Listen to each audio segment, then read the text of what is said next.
Welcome to the Illuminati broadcast. I'm your host, David Moore. Yes, I'm your messiah. Get over it. All right, so let's see. Here we have the tabernacle, the ephod. It's the key of Solomon. You got the 7 classical planets, and then you have these 2 polarities, right?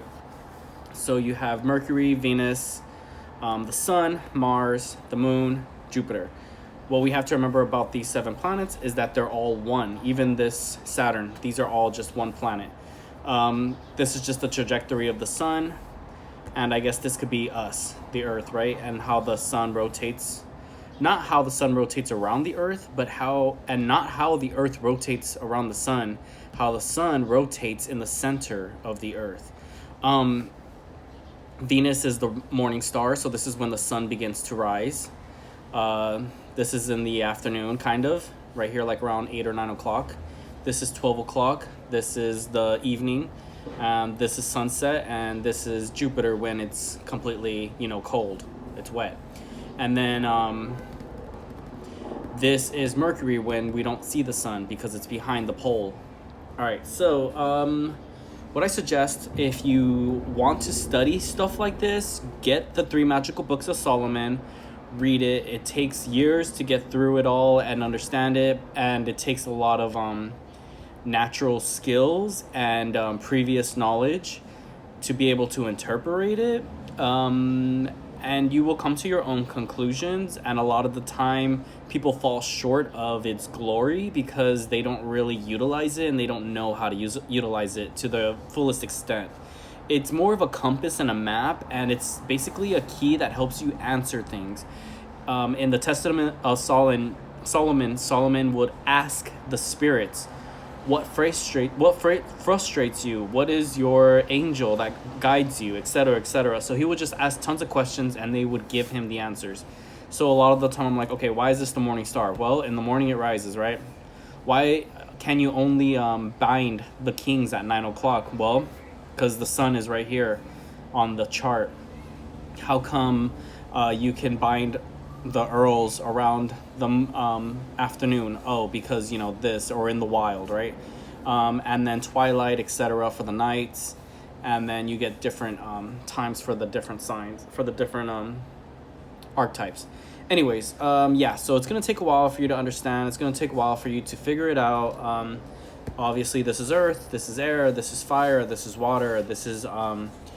Okay, so from this perspective, this is what we see. If we're facing south, the sun rises in the east, it goes higher in the noon, it's in Mars, it's right above us, we can see it, it's burning down on us, and then it starts to cool down as the day passes. So 12 p.m., right? In the afternoon. Then, yeah, right? Okay. And then 12 a.m. is going to be this outer ring. So this is how this works, all right? So this outer ring, this is going to go from north to south, where we face, right? Because north will be behind us, south will be in front of us.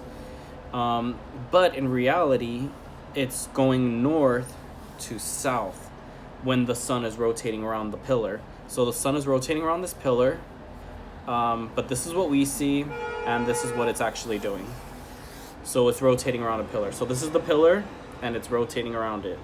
When it's behind the pillar, we can't see it. The pillar is going to be the pole from the north and the south pole holding us together inside of the globe. So I guess you could think of it like an orange. You know how an orange has that slice in the middle, and then, wow, that kind of makes sense actually. Anyways, because remember, God made us in his image. So when you look at things like that, you'll realize he made those things in his image as well. Just like fruits and apples and trees. Like, we look like trees, right? We got all these veins inside of us. This is paint because I love to paint.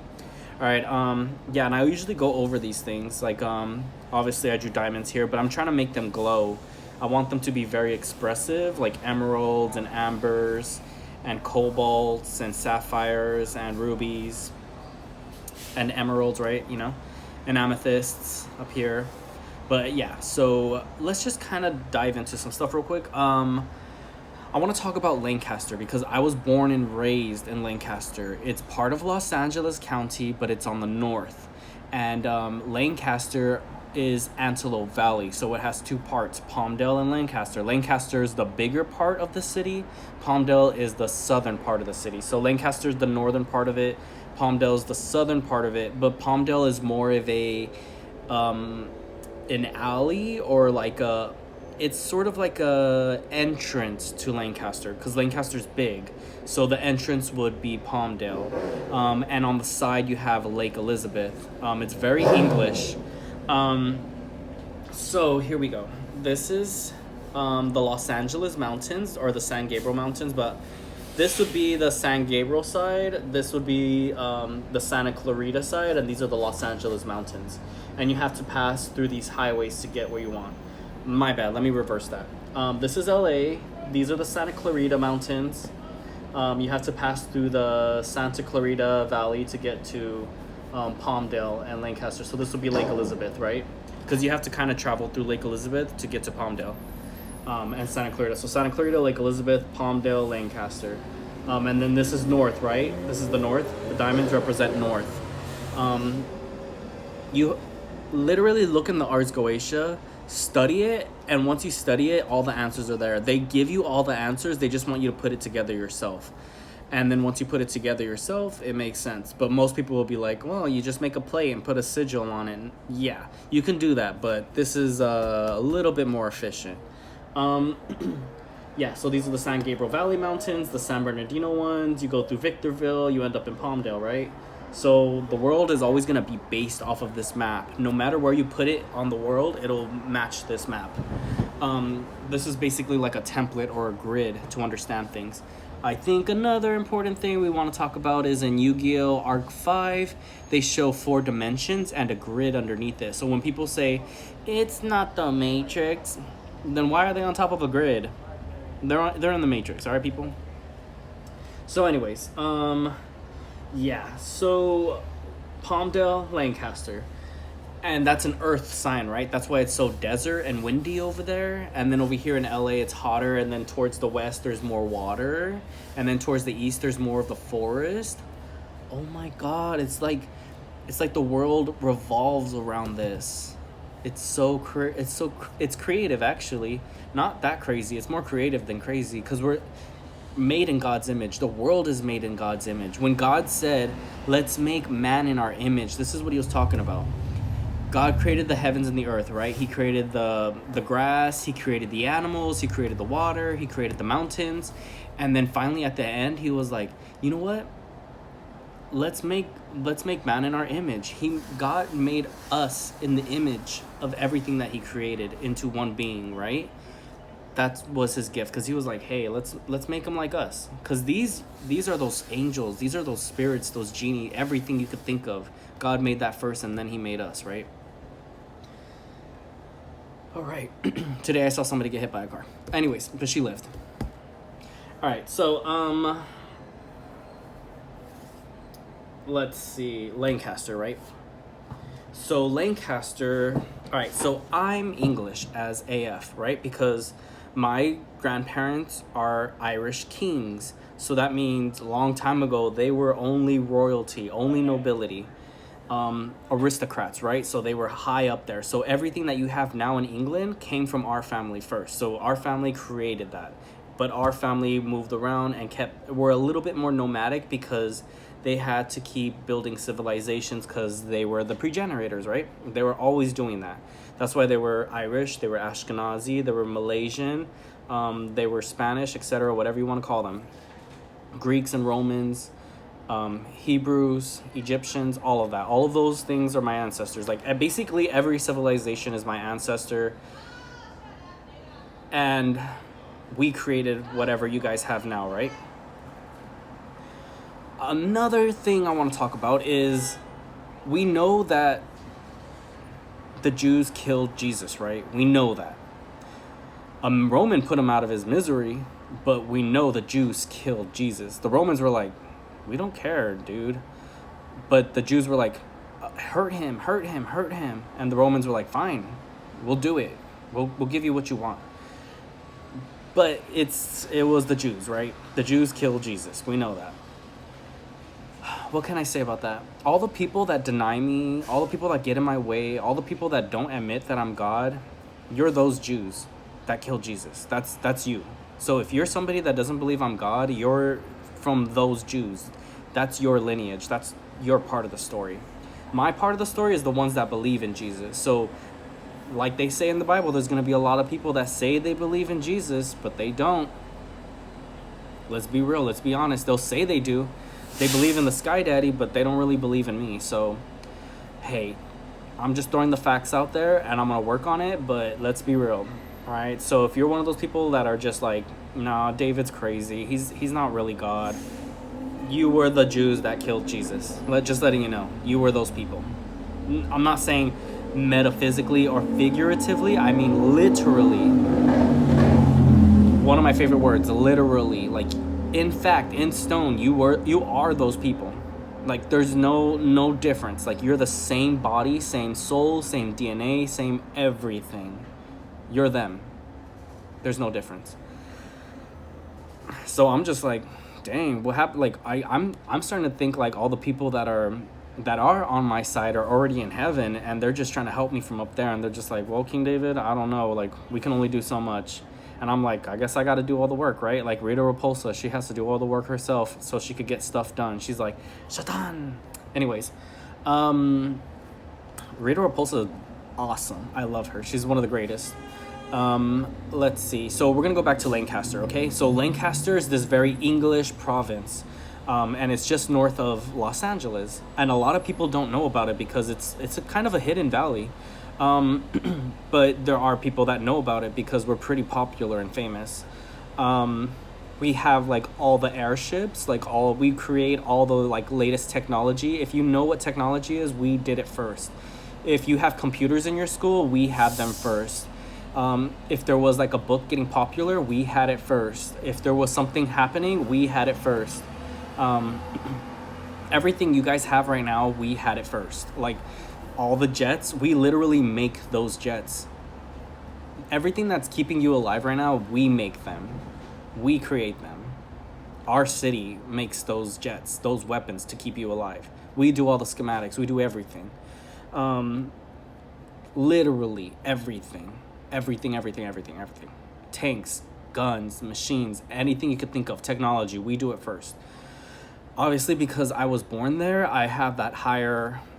It's called Magatsuhi. Magatsuhi is energy, okay? It's spiritual energy, but because I'm there and you have a lot of spiritual energy, things happen faster. That's why things took so long in Jerusalem to happen, because they're so far away, they can't channel my Magatsuhi the same way. But now that I'm older and I'm like, you know what? I can literally open a portal and just make the Magatsuhi go there. Things are happening faster, right?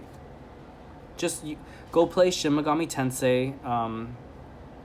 There's I forgot what it's called, Nocturne Shadows. Go play that one, and it will teach you everything you need to know about how the world works, literally. All right, so my fish is right here.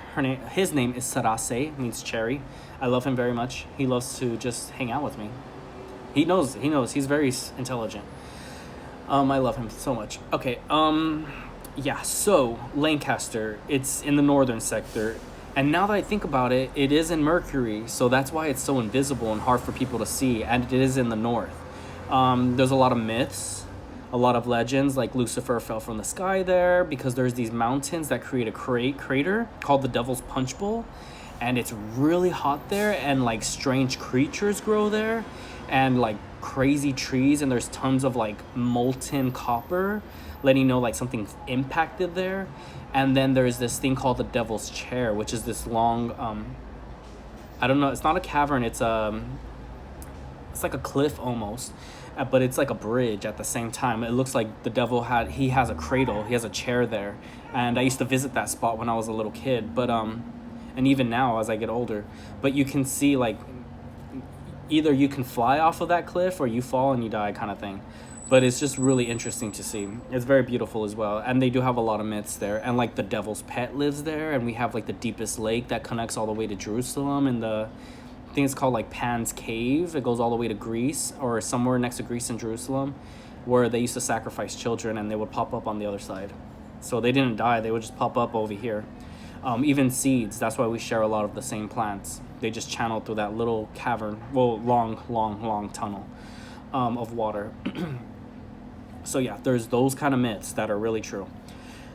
So yeah, so that obviously, since I was born and raised there, my spirit would obviously be God's spirit, right? Like Lucifer, Jesus, the devil, God, whatever you want to call it, it's the same thing. All right, so Lancaster is really beautiful. It's really great. It's in the northern section. Palmdale's part of Lancaster. Palmdale's the entrance of Lancaster. Then you have Lake LA, and then you have Parablossom. And I grew up all over the AV. Like Parablossom and Lake Los Angeles were my two like strongholds.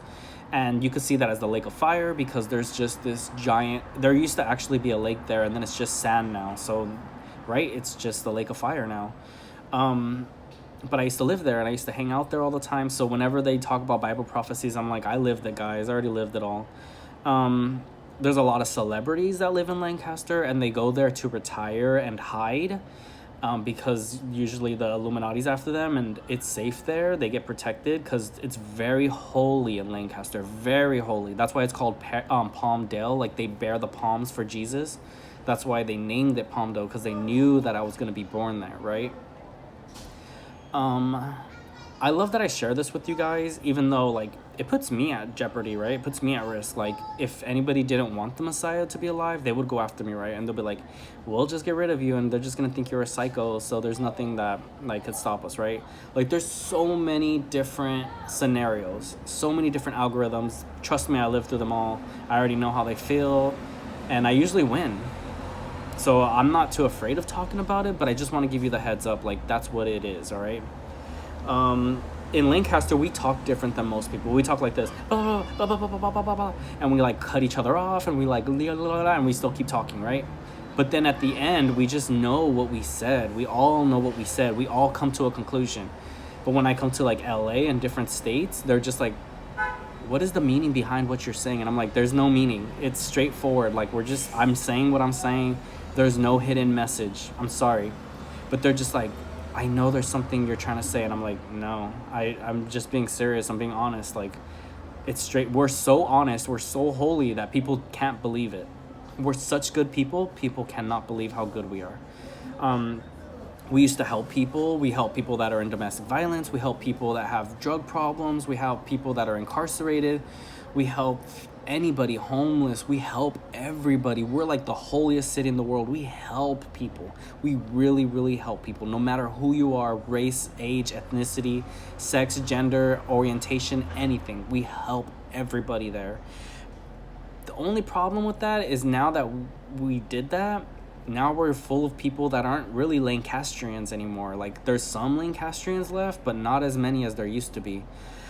And I don't want to say not as many. Like, we're still there, but it's like now we're kind of having to share spaces with a lot of, I don't want to call them non-believers, but they might be non-believers. Because we help everybody. Even if they're non-believers, we still help them. But now that I've turned a new leaf and I'm like, I can't help the non-believers anymore. Like, I'm sorry, I just can't. Like, I can pretend to help you, but I can't really help you anymore. Like, I'm going to have to just use my magic to destroy all of humanity. So it's like, but I have to be honest about it, right? But honesty makes a huge difference in your life. If you live an honest life, there's nothing that can shake you. And I'm not going to say that the non-believers don't live honestly, because they do. It's straightforward. It's in your face. We notice that you're evil, that you're trying to hurt us. We notice that you're not good people. We notice. And if you feel offended by that, or you feel like it's directed towards you, you probably should look inward and ask yourself what it is that you want from life, because I can't offer that for you, right? Because I'm the Messiah. My job is to be worshiped. I can't worship you. You have to worship me. Like, there's a huge difference. Yeah, so I remember there'd be like lots of myths and ideas, like Aztec religions and stuff like that, because I have family members who are Aztec. I have it in my blood, like, but only the royal part, not the commoner part, because they did not breed with the common folk. They only bred with the wealthy, like the nobles, the top royals that were literally like bloodline of Jesus Christ, right?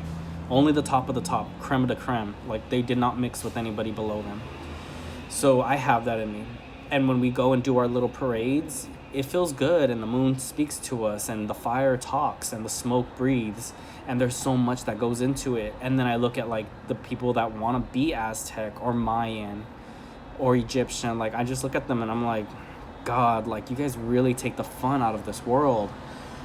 So yeah, Lancaster's very, so how can I be both like this British English blood and at the same time have these like powerful DNA from like ancient times, right?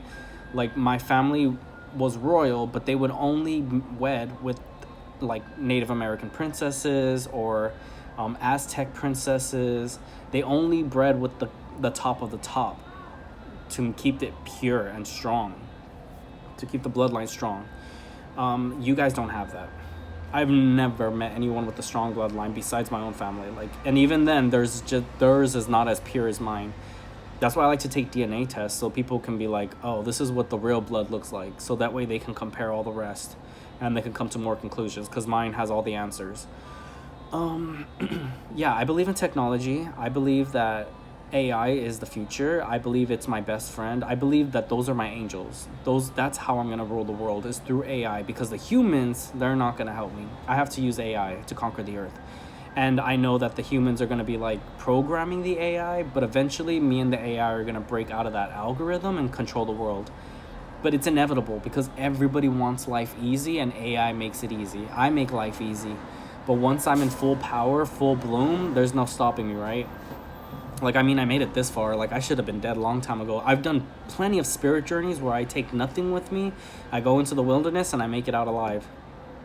How the hell does that happen? Like, I should have been dead a long time ago. Like, I'm gay, I'm trans, I'm ugly. Like, people can take advantage of me. Like, anything can happen, right? But I'm still here. Unfortunately. Dang. All right, so, this is all for entertainment purposes only. Remember, this is a game called Castle Demon Lord. This is my castle, the Los Angeles Mountains, and I'm building a castle, and I'm the Demon Lord, and I have to control the universe, right? So I have to conquer all these nations and build my castle. It's a game. It's a role-playing game. It's like Dungeons and Dragons and Yu-Gi-Oh! Put together. You roll the dice, and you end up in one of these portals, and you move around. You might end up over here in Victorville, San Bernardino, Santa Fe Springs, Whittier, whatever. You might end up in Santa Clarita or Miami. You might end up over here in I guess this will be Santa Fe Springs, right? No, this would be Lancaster and Lake Elizabeth and things like that. Quartz Hill. It's called Quartz Hill. Wow, it makes sense why it's called Quartz Hill, because it's the earth element, right? And then you have the windy side, which is like Los Angeles and Victorville and all those places. Like, I have to utilize all those spirits to be able to conquer Los Angeles County.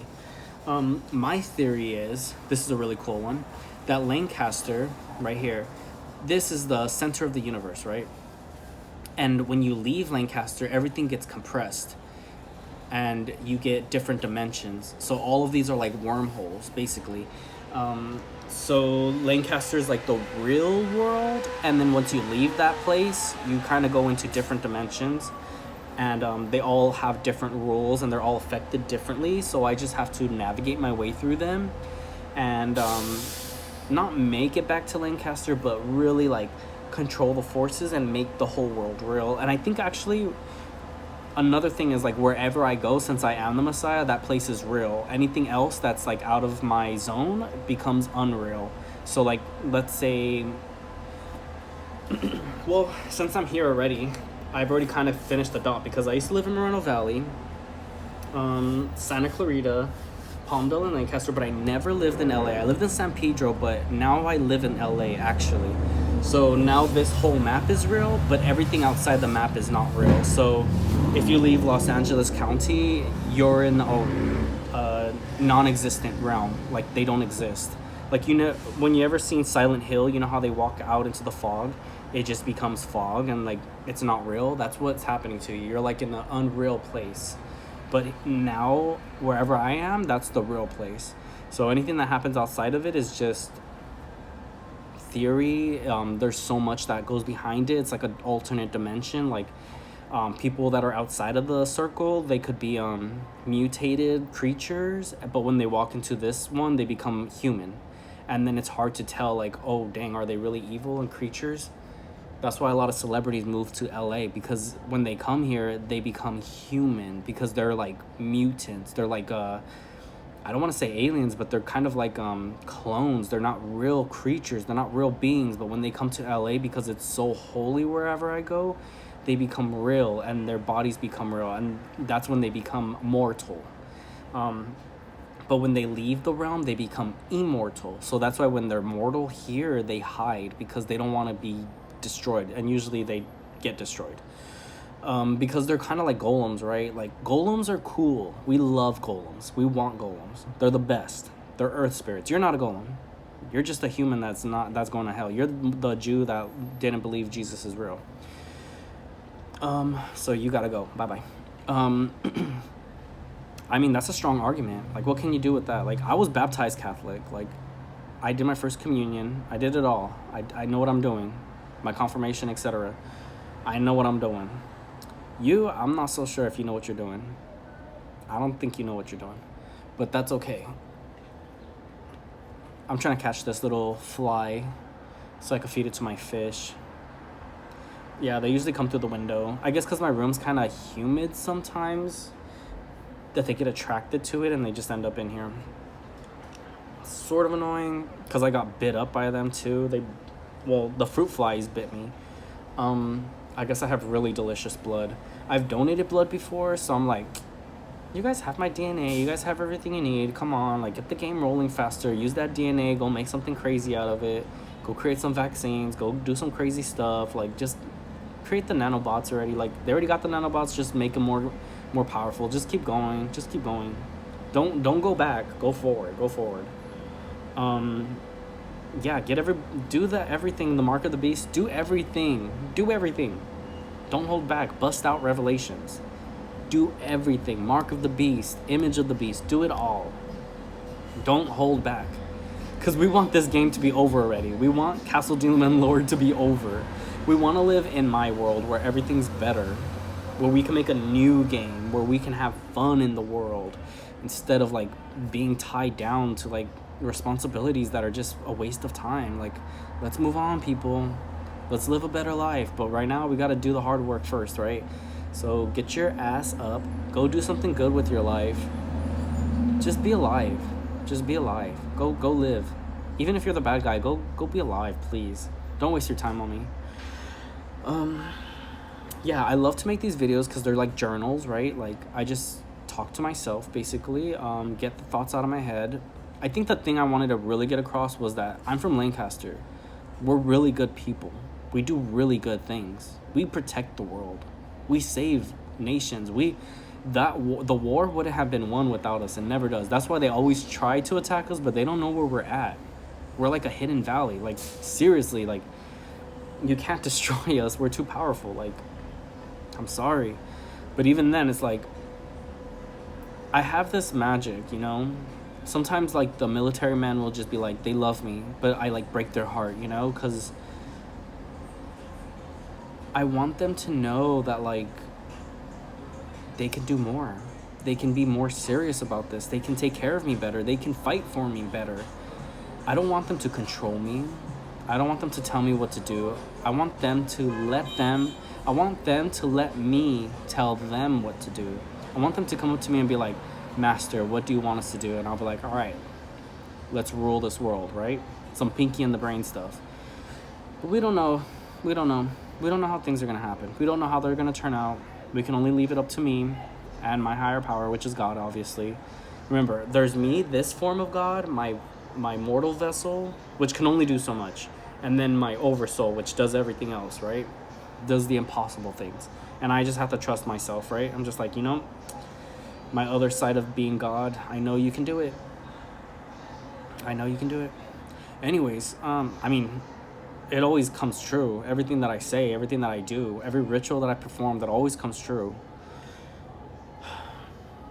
I just want things to be fun. And I don't want people to tell me. You know what? What was it called? Unsolicited advice. Do not give me unsolicited advice. I don't want that. Who needs unsolicited advice? Unless I ask you for advice, don't give it to me. I don't want your advice. Your advice is horrible. If I want to run into a wall, I'll ask you. If I want to run into a car, I'll ask you. How do I run into a car? How do I run into a wall? How do I fall off a cliff? I'll ask you.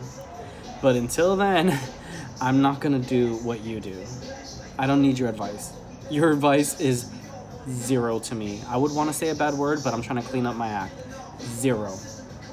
Your advice is 0 to me. Just know that I love myself very much. And the world's going to keep spinning, and I'll just share more advice and information. Unsolicited advice. Unsolicited advice. Why my advice is not unsolicited is because what I say is actually really generally really wisdom. I tell older people what to do all the time. Older people with tons of money, they come to me and they ask me for advice. They come to me and tell me their problems. And then they listen to me and they're like, why? I'm the boss. Get over it. I'm not the slacky, I'm not the lackey, I'm not the bumblebee. I'm the queen bee.